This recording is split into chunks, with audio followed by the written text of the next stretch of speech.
안녕하세요. 모두들 잘 지내세요? 오늘은 책 야무지고 사치스럽게 살면 된다 가지고 왔습니다. 지은이 고코로야 진도스케입니다. 이 책에서는 돈을 어떻게 벌어서 부자가 된다 이런 방법을 이야기하는 건 아니지만요. 내가 지금 돈을 쓰고 있는 방법을 통해서 내가 돈에 대해서 갖고 있는 생각, 그리고 나의 인생에 대해서 갖고 있는 생각을 살펴보는 그러한 책이 되겠습니다. 이 책의 저자는 제목처럼 조금은 사치스럽더라도 야무지다면 충분히 꿈꾸는 삶을 살 수 있다고 이야기하고 있습니다. 이 책을 읽으면서 현재 부자가 되기 어려운 자신의 문제를 찾아보고 또 그런 과정 속에서 야무지게 그리고 사치스럽게 사는 방법을 알아보려고 합니다. 그러면 책 내용 한번 살펴보겠습니다. 제1장 궁상체질의 끝은 어디일까? 돈, 공기, 애정이란 쓱 들어왔다가 쓱 나가는 것. 돈은 공기와 같습니다. 공기란 마시면서 내뱉는 것입니다. 마시면 뱉게 되고 뱉으면 다시 마시게 됩니다. 그러니까 만약 나는 10년치의 공기를 계속 마시기만 하겠어 라고 한다면 그건 말이 안 되는 겁니다. 마시게 되면 반드시 내뱉고 내뱉어야만 다시 마실 수가 있습니다.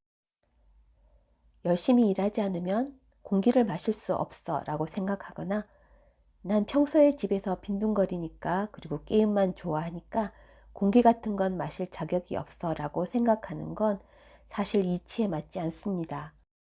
돈도 공기처럼 받아서 쓰고 받아서 쓰고를 반복하는 것입니다. 싸구려로 삶을 채우는 건 스스로를 업신여기는 일.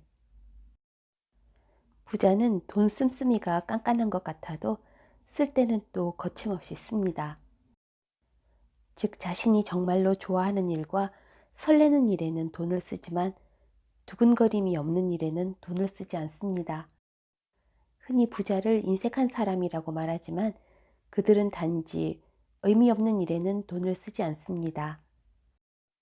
다만 의미 있다고 생각하는 일에 돈을 펑펑 씁니다. 인생의 미스터리는 지출을 줄일수록 돈도 줄어듭니다. 나는 지금 절약하는 일에 에너지를 쓰고 있는지 즐겁고 기쁜 일에 에너지를 쓰고 있는지 고민해 봐야 합니다. 돈 버는 노력이 아닌 일상이 즐거워지는 노력을 해봅시다. 좋아하는 일에 돈을 써야 한다고 하면 좋아하는 일에 실컷 돈을 써봤어요. 피부 관리도 받고 마음에 드는 옷도 사봤어요. 하지만 돈은 들어오지 않네요 라고 말하는 사람이 있습니다. 돈을 낭비하는 것과 좋아하는 일에 쓰는 것의 차이를 알지 못하기 때문입니다. 자신의 막연한 결핍감을 채우는데 돈과 시간을 쓰지 말고 자신의 진짜 속마음을 채우는 데 씁시다. 이것은 자신의 에너지를 좋아하는 일에 사용하고 싫어하는 일에는 사용하지 말라는 것을 의미합니다. 2장 부자놀이를 즐겨라. 돈이 없으니 실패자가 아니라 나는 실패자라는 생각 때문에 돈이 없는 것이다. 혹시 남들이 자신을 알아봐 주길 바라는 감정을 갖고 있지 않나요? 가난한 사람 중에는 가난을 즐기는 사람도 있습니다. 나는 돈이 땡전 한 푼도 없어. 이번 주는 5천 원으로 살아야 돼. 이렇게 말하면서 돈이 없는 상태를 즐기거나 남들이 아유 힘든데도 잘 버티고 있네요 라는 말을 위로 삼고 있진 않나요? 남들이 자신을 야무지고 힘든 상황을 잘 헤쳐나가는 사람으로 평가해 주길 바라는 건 아닌가요? 더 이상 불행을 연기하지 마세요. 다른 사람의 기대에 부응하려고 너무 애쓰지 않아도 됩니다. 그리고 부모님의 은혜는 감사한 마음으로 받기만 해도 됩니다. 부모님이 나를 위해서 고생을 하셨다고 해서 내가 꼭 그 은혜를 갚아야 한다는 부채감을 가질 필요 없습니다. 그저 감사한 마음을 가지고 나는 나의 능력을 펼치면 그걸로 충분합니다. 3장. 인생은 가면을 벗는 사람이 이긴다. 마음이 설레는 것들로 나를 꾸며보자. 정말 이 음식을 먹고 싶은지, 진짜 그곳에 가고 싶은지, 진심으로 이 사람과 만나고 싶은지, 나의 진심은 어떤 건지, 자신의 마음과 조금씩 대화하는 습관을 들이자.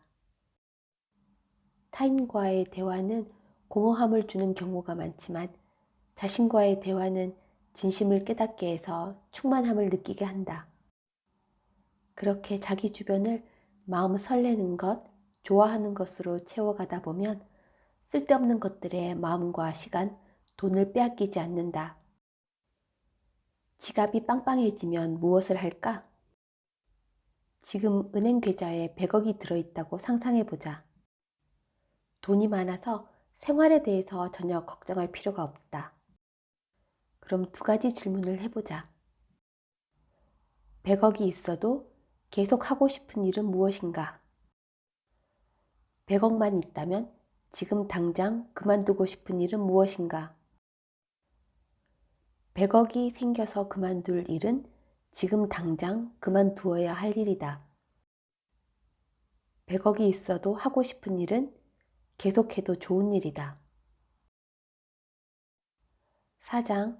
일단 싹둑 끊어보라. 음식, 사랑, 성공에 대한 갈망을 끊어보라.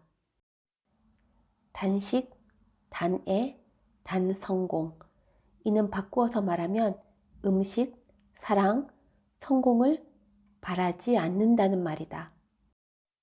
바라면 바랄수록 먹고 싶은 것은 더 많아진다. 다른 사람의 애정을 갈구할수록 나를 진심으로 사랑해주는 사람은 없는 것 같다.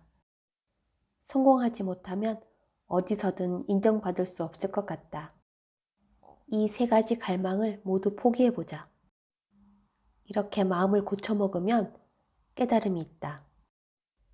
욕망을 멈추고 보니 이미 갖고 있었네 하고 깨닫는 것이다. 나에게 잘 맞고 나에게 의미 있는 성공이 아니라면 과감히 끊기를 시도해보자. 모두 잃을 것 같은 두려움이 앞서겠지만 실제로 해보면 그렇지 않다. 끊기에 성공하는 순간 나 자신이 진짜 원하는 것이 무엇이었는지 깨닫게 된다. 더 이상 불필요한 갈망을 하지 않으니 충만한 상태를 체감할 수 있다. 끊고 비워야 비로소 채워진다. 그렇게 하면 본래 있는 그대로의 내 모습으로 되돌아간다. 있는 그대로의 자신으로 나답게 살아가면 잘 안 될 리가 없다. 5장. 보수적인 성향부터 내다버려라. 시도 때도 없이 무작정 열심히 살지는 말자. 무작정 열심히만 한다고 해서 인생이 달라지지 않는다. 무엇을 위해 어떻게 노력해야 인생이 자유롭고 행복해질지 생각해 보아야 한다. 굳이 암벽을 오르지 않아도 된다. 즐겁게 평지를 산책하는 사람도 필요하다. 6장. 눈을 크게 뜨고 다시 보라. 충격적인 사실이지만 실제로 우리는 이미 자신이 좋아하는 일만 하고 있다. 지금 하고 있는 일, 보고 있는 것, 듣고 있는 것, 자신의 위치, 이것들은 모두 자기가 원하고 있는 것이다. 하지만 흥미로운 점은 많은 사람이 아니요, 좋아서 하는 거 아니에요 라고 반론한다는 것이다. 나는 내가 좋아하는 일을 하지 못하고 어쩔 수 없이 알바만 하고 있어 라고 한탄하는가? 사실은 새로운 시도를 하기 싫은 것이다. 뚱뚱한 나의 모습이 싫다고 이야기하지만 사실 다이어트 하는 고통이 싫은 것이다. 나는 화를 내기 싫었지만 어쩔 수 없이 화를 냈다고 이야기하는가? 사실 당신은 자신의 감정을 다스리기 싫고 하고 싶은 대로 말하는 게 좋았던 것이다. 당장 편하고 좋은 일은 줄이고 진짜 좋아하는 일을 점점 늘려가야 한다. 7장. 잡초면 어때? 쑥쑥 자라면 되지. 감추는데 에너지를 쓰지 마라. 우리는 감추는 일에 너무 많은 에너지를 쓴다. 우리는 자신의 부끄러운 면모가 드러나지 않도록 온갖 부분을 억누르고 있기 때문에 진짜 좋아하는 일까지 손이 미치지 않는다. 나에게는 내가 만나온 사람의 수만큼 감추어진 나의 모습이 있다. 그 모습을 발견할 때마다 저것도 내 모습이구나, 이 모습도 내 모습이구나 하면서 인정하고 받아들이는 것이 성장이며 마음을 여는 것이다. 이렇게 나도 모르는 나를 알아가는 기쁨을 누리자. 나에게는 다음 무대가 기다리고 있다.